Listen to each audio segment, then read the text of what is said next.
songwriter, we had the opportunity to talk to Manny Blu. Adam was able to talk to Manny over Zoom audio. Manny told us about his journey from Canada to Nashville and his new EP, New Ink. Check out his new single, Old Money. Make sure to check out our YouTube channel and Facebook page at Bringing It Backwards and follow us on Instagram and Twitter at Bringing Back Pod. We'd appreciate your support if you follow and subscribe to our podcast, wherever you listen to podcasts. We're Bringing It Backwards with Manny Blu. All right. Nice to meet you, Adam. Nice to meet you. Thank you so much for doing this. Oh, thanks for having me. Yeah. So our podcast is all about your journey in the music industry and how you got to where you are today. Yeah. All right. So tell me about where'd you grow up? I grew up in Montreal, Quebec. Fell in love. Well, I was playing multiple sports, and then fell in love with the blues. After a sports injury, kind of needed some time off, so I was just scrolling around YouTube and found B.B. King playing "The Thrill Is Gone," and thought whatever he was doing was awesome, and wanted to learn more about it. And thought that it'd be a cool skill to learn as guitar, kind of while I was injured. And I really fell in love with the blues and started, researching different guys. And B.B. King was definitely the first guy, but then, it led me to Stevie Ray Vaughan, it led me to Albert King and Jimi Hendrix, which led me to today's guys, which is, I think is Gary Clark Jr. and, John Mayer sometimes when he does his trio stuff. Once I started playing guitar and started really liking those guys and started wanting to sing, my buddies found out, and when they were leaving our hometown to go play hockey elsewhere, when they come back in the summer, they knew I was playing guitar and stuff, and wanted me to play their favorite country songs. So for the enjoyment of hanging out with my buddies and the challenge of learning new songs, I started playing the country songs they wanted me to play, and quickly realized that, country obviously has a really cool storytelling similar to the blues. And realized I knew a lot more country songs at this point than I did anything else. So when anyone asked me what kind of music I play, I kind of say country, and kind of became a sort of country artist on accident. That's funny. Yeah. So the blues kind of translated or became a country gig kind of for you. Yeah, it did. That's interesting. Yeah. So you said you picked up guitar when you got injured, sports injury. Was that how you got into music originally? Yeah. I mean, I think music was around me for a long time. I think we my dad enjoyed singing. We kind of always had a karaoke machine at the house, and my dad loves the spotlight. He loves public speaking. He loves singing. And so I think I kind of picked up that from him, and luckily, I think anything I ever did out in the public was always felt like it wasn't a big deal, because my dad always never made it a big deal, and I think perhaps that's where I got my showmanship now. And my mom grew up playing classical piano, so there's always a piano around. She's always playing a little bit, and my dad was always singing, and she can sing too, pretty good too. So. It was always just a fun thing to do that we all kind of liked doing and hang out. And then, when I got hurt, I knew I could kind of sing, because I'd been doing it a little bit, and then wanted to play, but I never played an instrument. And so looking into B.B. King and wanting to play guitar, I got myself an acoustic. Actually, the first guitar I got was an electric guitar, because B.B. King played an electric guitar, and I got the same one, but the Epiphone version instead of the Gibson version. I got I got a red one. How did you get that guitar? Did you save up for it? Did you get it for a gift? I kind of saved up for it. I knew I wanted to get one. And I kind of, actually, I'd like to say I saved up for it. I kind of didn't. I just went to the store and bought it. Whether that was a smart thing to do or not, I thought that I really wanted a guitar and an amp, an acoustic, an electric guitar and an amp, and started learning on that. And I right away I wanted to learn the sort of the blues scale. And then when I took guitar lessons, my teacher was like, "Hey, we're gonna learn chords first." So I wanted to do call and answer like BB King was doing, and he's like, hold on, that's Pump the brakes. that's high level stuff there. Yeah. Hold on. Understand what a G chord is, what an E minor is, and then we'll get over there. Like, oh, okay. So that happened, and I think that was really cool. I think it allowed me to be able to accompany myself. Sort of. My idea has always been what I want to do on stage, and it doesn't always. I think, and that's what I wanted to do. Is for a long time I wanted to kind of play blues with a band and kind of just get to play sort of lead lines and kind of do this improvisation thing. And that's way before understanding the complexity of what the guitar could be. But learning chords, I think what that came out of is really being able to accompany myself and kind of find my musicianship in that and arrangements and stuff. And I think going down to Nashville, you realize that there's a lot of really good musicians and a lot of really good guitar players, and I was humbled really quickly. So I'm a okay guitar player. I can accompany myself. I can play rhythm on songs that I feel I need it. But other than that, I really do enjoy being on stage and running around. So I think that things have changed a little bit since then. But for a while, my mindset was there until I moved to Nashville and realized that there's quite a few people that can do it a little bit better than I can. Yeah. So you like the front man role more than the guitar player singing guy role? Yeah, 100%. 100%. For a while, I was really into I really wanted to do what Gary Clark Jr. was doing, where he was kind of, to me, like the guy that was doing it next after probably Jimi Hendrix or B.B. King. And he plays sometimes, but he does a lot of like call and answers as well, perhaps. It's very similar to B.B. King, and I thought that's kind of what I wanted to do. And then once things started moving ahead, and I was started doing country and started doing different things and getting the opportunity to record some really good songs that were pitched to me, I kind of really found my role and found my voice, and that's being front guy and front man, and doing that kind of stuff. And really, in the last little bit, I've been really focused on getting my vocals up to par and being able to do being very flexible. So I found a new pride, and that's being very flexible vocally and having some fun with that. Yeah, sure. Well, you said you made it down to Nashville, but you are born and raised in Canada. I want to hear about how you got down to Nashville. Like, what was the next step for you? You said you got this guitar. Were you like in a band in high school, and then you eventually wanted to get down to Nashville? Kind of tell me that journey.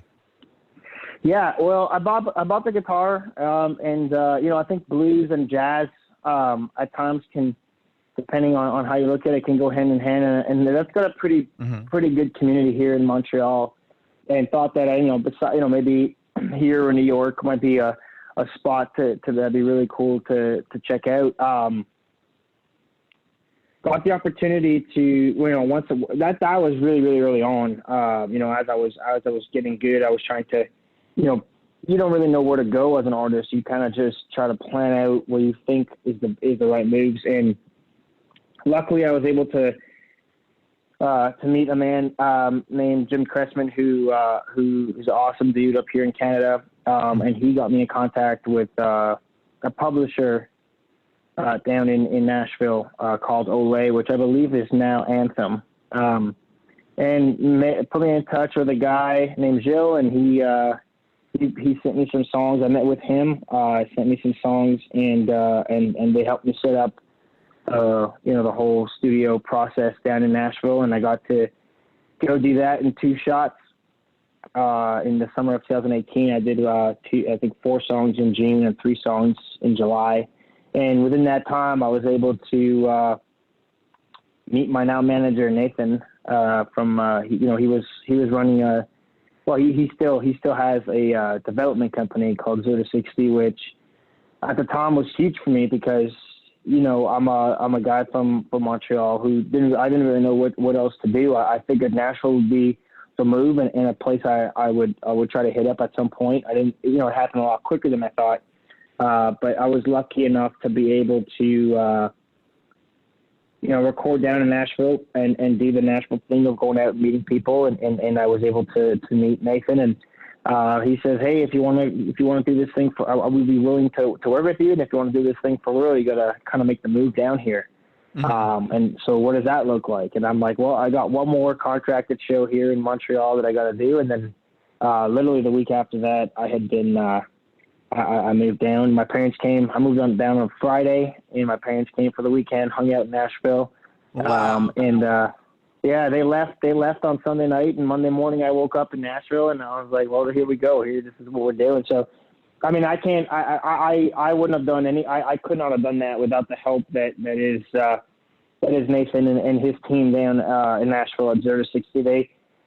They're a perfect startup, at least for an artist who, I had an album ready to go. I had it recorded. What do you do with it, right? And so it was super helpful to be able to have people that, know the music industry and know this thing and have a lot of conversations as to where I want to go and what I want to do with it. Mm-hmm. And I think the stars aligned pretty good. I feel like I got really lucky with meeting him, having the album recorded, and then I was able to hit up a tour in that following spring. So up here in Canada, which was a pretty good one for us. It was it had probably a bigger tour than we should have been on at the time, but we were able to do it, and we hopefully pulled it off pretty good. Who are you able to tour with? Yeah. Yeah, we got to tour with George Canyon. Was the headliner, but he had like co-headliners, which were Doc Walker and Charlie Major. Major, who was later on. So we toured in the spring, and later that fall got inducted into the Canadian Country Music Hall of Fame. So he was unbelievable. He's quite a character, and he's he was quite fun to be on tour with. And we were on tour for about 2 months straight, and played almost every day. We had 3 days off out of 2 months. So oh my gosh.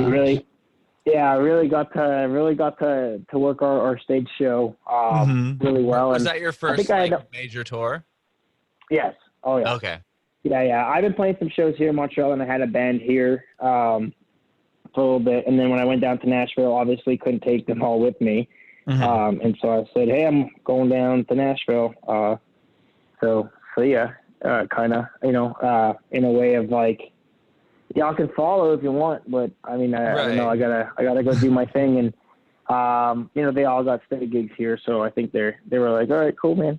But I think my old bass player came and hung out with me, for a week in Nashville, and he kind of was contemplating the move, and I think the bass was the last position we had filled at that point, and so I was like, hey man, if you want to make the move here, I'll you'll definitely have a gig in playing bass for me and my band, and I think he had been talking about it a little, or thinking about it a little bit, but he had a gig up here too with actually a blues guitar player who's really good, and I think he kept that one, but yeah, that was when I went down to Nashville, met my drummer, my lead guitar player, and those were the first 2 guys that I hired for the band that are still the 2 guys that remain since then, and we were able to do a nice long tour, on a tour bus, and kind of live that life for 2 months, and it was pretty cool. So we got to work together. What was the biggest highlight from the tour? Do you remember? That's a good question. We had a lot of fun throughout the whole tour. I think the biggest highlight from the tour, I think we played a show. It was my parents. We played a show in BC, and I think it was about a week and a half into the tour, and my parents were able to come down and came with my brother, and they got to see the show, and George, the headliner, kind of let us play a couple more songs extra, knowing that my parents were coming down, and it was going to be the first time that they saw me play with my band from Nashville and all that stuff. So, and so there was that, and it wasn't, we were playing a lot of theaters then, so the energy was relatively low from the crowd. So it was also this was in a club, so the energy was high, and you know, my parents were in town and they were watching me with the band and on this tour and all that stuff. So I think that was a pretty big highlight for me, just to be able to be like, hey, this is what we've been doing for the last little bit, and so we're going to keep doing for about a month and a half now, and you know, just them being proud of me was a pretty big deal. Oh yeah, I'm sure they were so excited to see you live like that.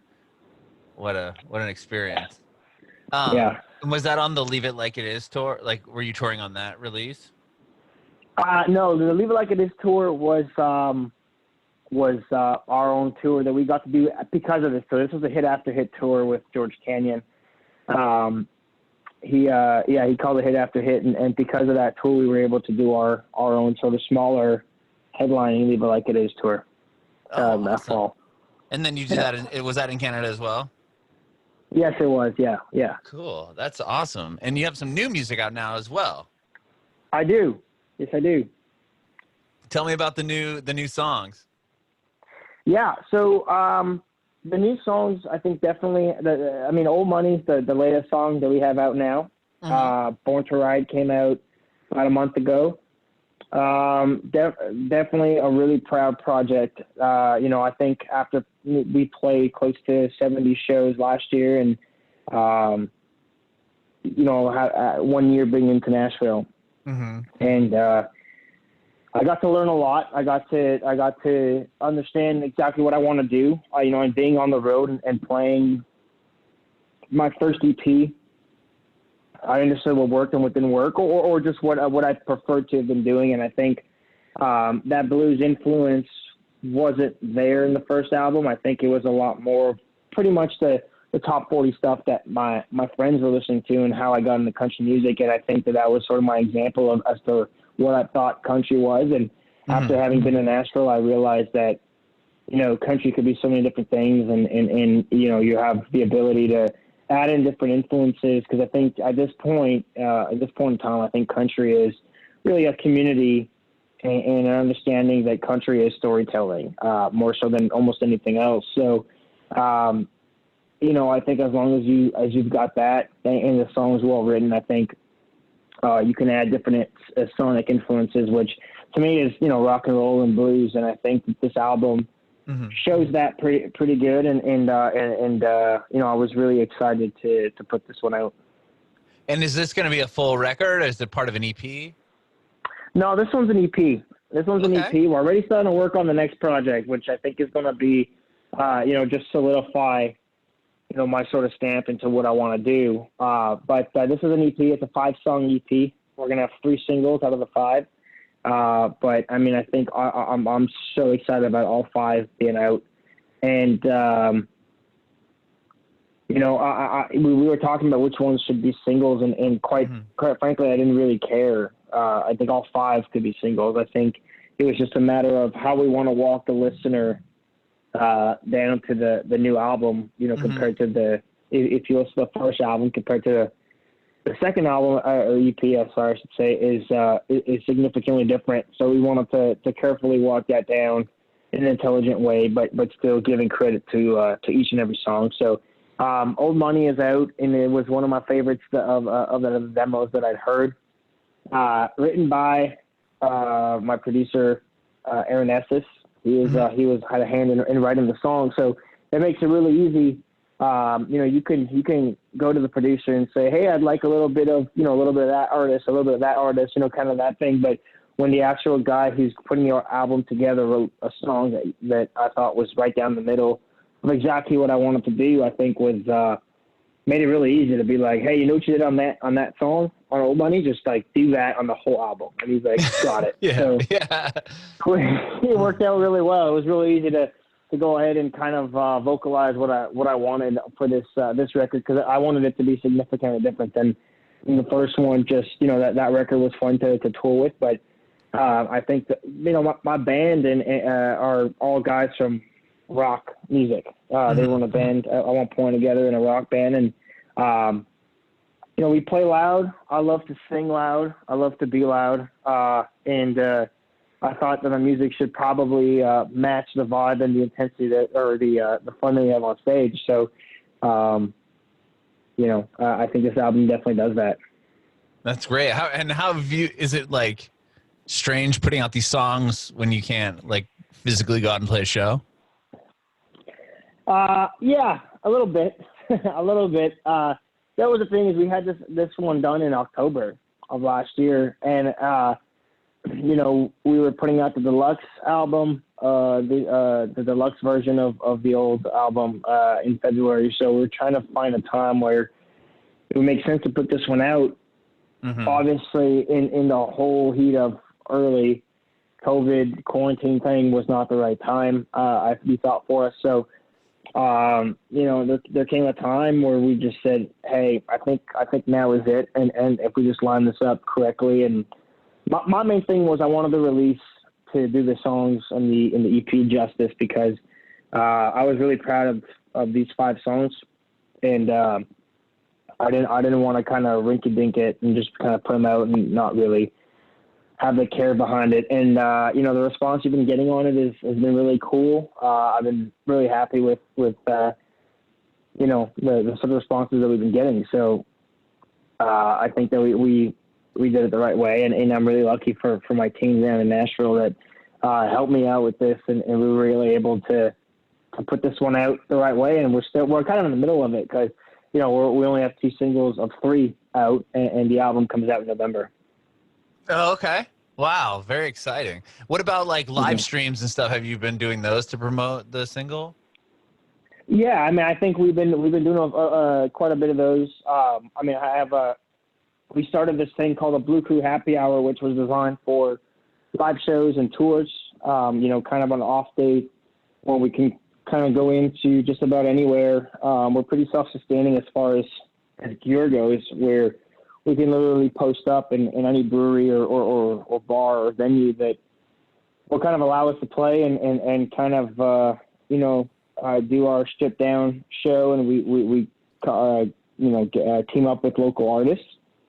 And we were doing that, on the tour. And when that tour got canceled, we wanted to find a way to do that virtually, which was a really cool thing. So we were able to do the Blue Crew Happy Hour live stream, which was we had it every Tuesday night, and we were able to get on artists that I either knew and loved, or artists that I wanted to at some point do something with, the show or something like that, and just couldn't make it happen because we weren't in the same place. And the sort of virtual thing made all that possible and made it happen. So it's been a lot of fun, and now we're sort of doing one-offs every month. But for a while there, we were doing them every week. So that was pretty fun and kept us busy during the quarantine time. But as things are starting to open up and we're working on new projects and stuff, obviously,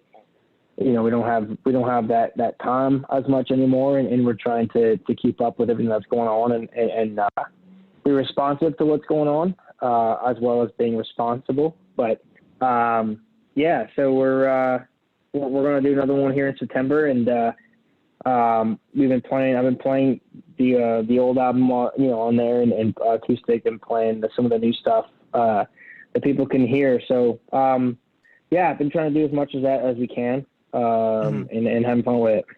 That's great, man. That's awesome. Well, hopefully sooner than later, you'll be able to go out and play the show and play to people physically. You know what I mean? Yeah. I mean, what the cool thing was that we were able to play some of those songs, in our live shows beforehand, before even releasing it. And, when people say, hey, we got an unreleased song we're about to play, it can go one of 2 ways. People can either go, wow, this is really cool, let's see what he's got. Or it should be like, oh, what is going to happen? And, when we're playing some of these songs, specifically Old Money, people are dancing and stuff, and they're having a good time to a song that they've never heard before. So, that gave me some confidence to know that this was as good a song as I thought, and I was hoping for, and now finally it's out, and I'm really happy that it is. That's very, it's awesome, man. Well, thank you so much, Manny, for chatting with me today. I really, really appreciate your time. Well, thanks for having me, man. Yeah, I have one more question for you. I want to know if you have any advice for aspiring artists.